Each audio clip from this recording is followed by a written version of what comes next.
Okay, just ये go through करते जाना। टोटल प्रोबेबिलिटी कैसे निकाला जाता है, प्रोबेबिलिटी फार्मूला कैसे है, बेस का कंसेप्ट क्या है। ओके, फिर हमने देखे थे शुभम इंस्टीट्यूट से अहमदाबाद स्टेशन जाने के लिए एक अलग अलग रास्ता है। ओके, जब कंटिन्यू चला शुभम इंस्टीट्यूट से जसोदा, जसोदा से अहमदाबाद, तो हमने उसके बीच में क्या यूज़ किए, मल्टीप्लाई। फिर मणिनगर होके अहमदाबाद, तो फिर हमने फिर से क्या, मल्टीप्लाई। और सेम वे फिर हमने गीता मंदिर से लिए एंड क्या हो गया, मल्टीप्लाई। ओके, तो सर हमें कंटिन्यूटी के लिए मल्टीप्लाई, नवा घोड़ो नवो दाव होता है तो हम बीच में क्या साइन लगाते हैं, प्लस। बेस्ट है। चलो, सो अब हम आ जाते हैं बेस के कंसेप्ट पे डायरेक्ट। ठीक है, डन। अब यहाँ पे सिर्फ और सिर्फ ऑब्जर्व करना है कि क्या सीन चल रहा है। Okay sir, A B and C are the chance of being selected as the manager. ऐसा मैनेजर सिलेक्ट होना है। अब देखो, ये 4 है, ये 1 है, ये 2 है, टोटल कितना हुआ, टोटल 7। टोटल कितना हुआ, 7। मुझे बताओ, ए में सिलेक्ट होने का चांस कितना, 4/7। बी में सिलेक्ट होने का चांस कितना, 1/7। सी में सिलेक्ट होने का चांस कितना, 2/7। बेस्ट है, पक्का। ओके सर, हम यहाँ पे अगर मैं बात करता हूँ तो इन्होंने, मैं बोलूँगा direct, probability of A that is 4/7, probability of B कितना आया, 1/7, प्रोबेबिलिटी ऑफ सी 2/7। हमने ए बी सी को रिप्रेजेंट कर दिए। The probability of them to introduce radical changes in the marketing strategy, value दे दिया 0.3, 0.8, 0.5 रिस्पेक्टिवली। क्या बोला है, रिस्पेक्टिवली। अब ध्यान से सुनना, मैं यहाँ पे जो रेडिकल चेंज बोला है ना, radical change in the marketing strategy है ना, उसको मैं बोल देता हूँ ए से रिप्रेजेंट कर देता हूँ। कैसे रिप्रेजेंट कर देता हूँ, ए से रिप्रेजेंट कर देता हूँ। बोलो डन, आया ना। यानी क्या हुआ होगा, पहले सर ए बंदा आया होगा, है ना। अब ए नहीं, ए यूज़ नहीं करके मैं काम करता हूँ, यहाँ पे सिर्फ ई यूज़ कर लेता हूँ। बोलो डन। सो मैं यहाँ पे क्या बोलूँगा, पहले ए बंदा आया होगा, फिर रेडिकल चेंज हुआ तो मैं बोलता हूँ ई बोलता हूँ, है ना। चलो ई नहीं बोलता हूँ, इसको भी आर ही बोल देता हूँ। आर इज़ फॉर रेडिकल, तो वर्ड टू वर्ड माइंड में सेट हो जाएगा। सर इसको आर लिखता हूँ, क्या वैल्यू आएगा बोलो, 0.3। सर बी के लिए यानी प्रोबेबिलिटी ऑफ बी, और फिर रेडिकल चेंज कितना आएगा, 0.8। फिर प्रोबेबिलिटी ऑफ सी एंड फिर radical change 0.5। Okay, if a change take place find the probability that it is due to appointment of B। किसके कारण हो रहा है, B के कारण हो रहा है। किसके कारण हो रहा है, B के कारण सर हो रहा है। लेट्स से सर हमें पता है सर, नीचे की बात करूँ अगर मैं, तो नीचे पहले A हुआ, फिर A होने के बाद रेडिकल चेंज हुआ, प्लस फिर B हुआ, B होने के बाद रेडिकल चेंज हुआ, फिर C हुआ, C होने के बाद रेडिकल चेंज हुआ। सर इन्होंने क्या बोले हैं, B के बारे में बोला है। सर B का वैल्यू पूरा उठा के ऊपर लिख डालना है, सर P ऑफ R/B। अब मुझे पता है सर यहाँ पे क्या आ जाएगा, P ऑफ B/R। बस यहाँ पे चुपचाप इज्जत के साथ वैल्यू पुट कर दो, तुम्हारा आंसर। लेट्स सी, सर बताओ, तुम बताओ, P ऑफ B का वैल्यू कितना है, 1/7। R/B का वैल्यू कितना है, A का वैल्यू कितना है, 4/7। R/A का वैल्यू कितना है, 0.3। P ऑफ B का वैल्यू कितना है, 0.8। P ऑफ C का वैल्यू कितना है, 2/7। R/C का वैल्यू क्या है, 0.5। चलो कैल्शियम फटाफट सॉल्व करो, मुझे फाइनल आंसर बताओ तो क्या आ रहा है, स्पीड करना। चलो बोलो ना, आंसर क्या है, 0.2666 है ना, 266 ... और बचपन से हमने पढ़े हैं ना, इसको 27 बोल सकते हैं। ए डन। चलो नेक्स्ट क्वेश्चन देखो, अब क्या बोला है, सुनो ना। इन अ बोल्ट फैक्ट्री X है, Y है, Z है। ओके, 20% इतना इतना आउटपुट निकाल के देता है, यानी सर मैं बोलता हूँ प्रोबेबिलिटी ऑफ x 20% यानी 20/100 निकाल के देता है आउटपुट। नेक्स्ट y कितना आएगा 35/100। नेक्स्ट z 45/100 बस डन, क्लियर इतना। Okay, respectively total output of their output इतने जो है ना वो क्या कर रहे हैं, डिफेक्टिव निकल रहे है ना, इतने क्या हो रहे हैं डिफेक्टिव। डिफेक्टिव को हम डी ले लेते हैं, D for Dhruvil, D for defective, दोनों सेम। सो पी ऑफ पहले एक्स हुआ फिर डिफेक्टिव हुआ है ना, कितना 8/100। नेक्स्ट प्रोबेबिलिटी ऑफ पहले y हुआ फिर डिफेक्ट हुआ, कितना आएगा। नेक्स्ट प्रोबेबिलिटी ऑफ पहले z हुआ फिर डिफेक्ट निकला, कितना आया है ना। किसी का डिफेक्ट होता है फिर बोल्ट नहीं आता है, पहले बोल्ट आएगा फिर डिफेक्ट निकलेगा, समझ रहे। हाँ ठीक है। 1 बोल्ट इज ड्रॉन, अब पूछने का भाई कौन सा, तो भाई random from the produce and found it defective. What is the probability that it was manufactured in machine? Why? तुम चेक करो, ये ISC specimen question paper same 2 2021 done. Okay, अब अपने को y का चाहिए। सर अपने को कोई टेंशन लेने वाली बात तो है ही नहीं। सर क्या आएगा बताओ, प्रोबेबिलिटी ऑफ x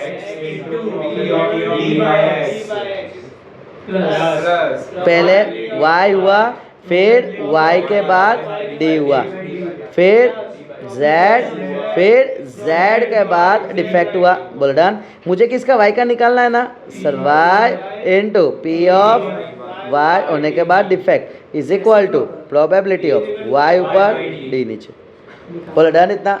चलो फटाफट स्टार्ट कर दो, निकालो फाइनल आंसर। ए सब लोग सारे स्टूडेंट ISC ठीक है ना, कैल्सी में जो मैं बोल रहा हूँ ना वो डालना है। हाँ साथ में जैसे मैं डालने बोल रहा हूँ अभी फिर से, सबको भले आता होगा ठीक है, सुनना सबको डालना है कंपलसरी, फोकस करना। ब्रैकेट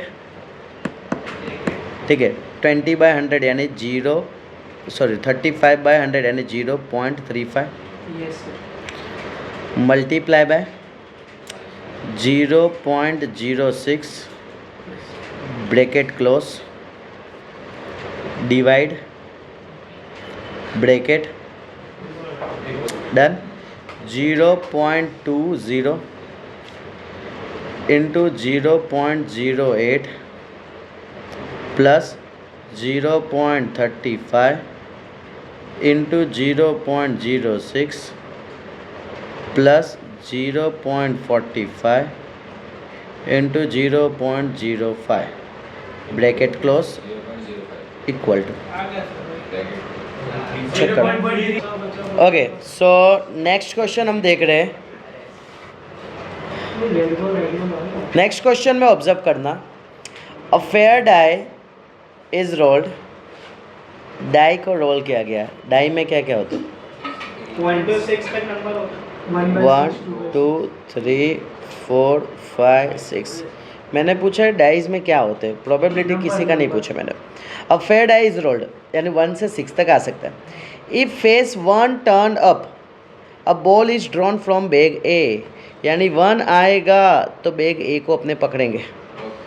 इफ़ 2 और 3 2 या 3 आएगा तो हम बैग बी को उठाएंगे, है ना। ड्रॉन यानी निकालना। अगर 4 5 6 आएगा तो हम किस में से निकालेंगे, सी में से निकालेंगे। इसमें किसी को कोई तकलीफ है तो बोलो। एक बात बताओ मुझे, मैं पूछता हूँ कि ए आने का चांस कितना रहेगा 1/6। सर बी आने का चांस कितना रहेगा 2/6। सुनो एक लॉजिक समझना, 6 बैग है अपने पास, 1 2 नहीं सॉरी 6 डाइस के आजू बाजू टोटल 6 होते हैं, डन। सर 2 और 3 दो ही नंबर है, नंबर कितने हैं वो गिनने का। इधर नंबर कितने हैं, 3 नंबर अब नेक्स्ट आ रहे हैं। सर प्रोबेबिलिटी ऑफ सी कितना हो जाएगा 3/6। बोलो डन इतना, उम्मीद करता हूँ यहाँ तक डन। ओके अपना यहाँ तक कंप्लीट हो गया। Bag A contains 3 red 2 white ball. Okay सुनना, ए बैग के अंदर क्या है, 3 रेड है और 2 वाइट है। बैग बी के अंदर कितने हैं बोलो? 4 वाइट। और बैग सी में कितने हैं? 4 रेड एंड 5 वाइट। ये बैग के अंदर बॉल दिए हुए। Done. The die is rolled, a bag is picked up and ball is drawn. Ball को निकाला गया। If the drawn ball is red, यानी कि निकाला हुआ बॉल कौन सा होना चाहिए? रेड होना चाहिए। कौन सा होना चाहिए? डन। सर पहले निकाले हमने ए बैग और उसमें से निकाले हमने रेड। टोटल कितने बॉल थे बैग के ए के अंदर? उसमें से रेड आने का चांस कितना है? प्रोबेबिलिटी। पहले हमने बैग बी निकाले, उसमें से रेड आने का चांस कितना है?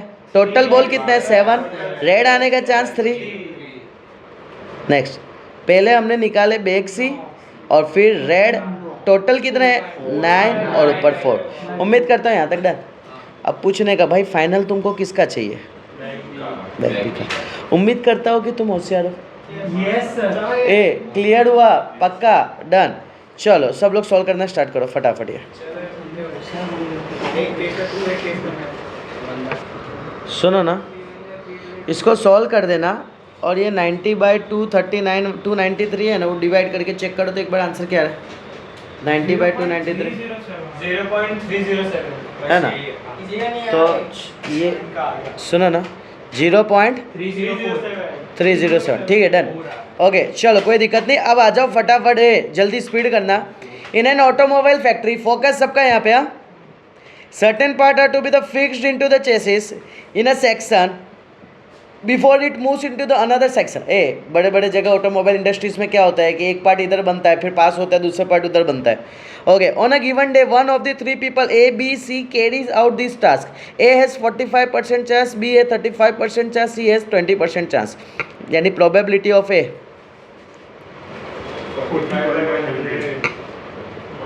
बोलो प्रोबेबिलिटी ऑफ ए कितना आएगा?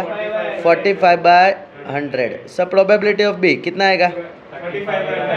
35/100। प्रोबेबिलिटी ऑफ सी कितना? 20/100। Chance of doing task, the probability A B C will take more than the allotted time, है ना?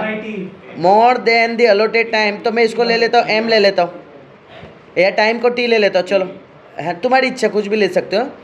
सर मैं बोलूँगा प्रोबेबिलिटी ऑफ पहले ए, फिर टाइम ज़्यादा लिया कितना? 1/6। पहले मैं दे देता हूँ बी ने काम किया और टाइम ज़्यादा लिया कितना है? फिर मैं बोल देता तो प्रोबेबिलिटी ऑफ सी, फिर टाइम ज़्यादा लिया। If it is found that the time taken more than the allotted time, what is the probability A has done the task?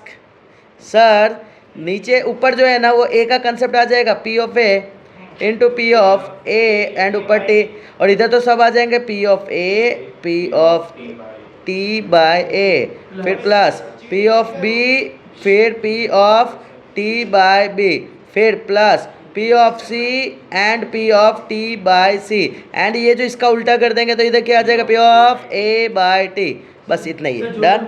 चलो करना ही नहीं है। नेक्स्ट, चलो फटाफट।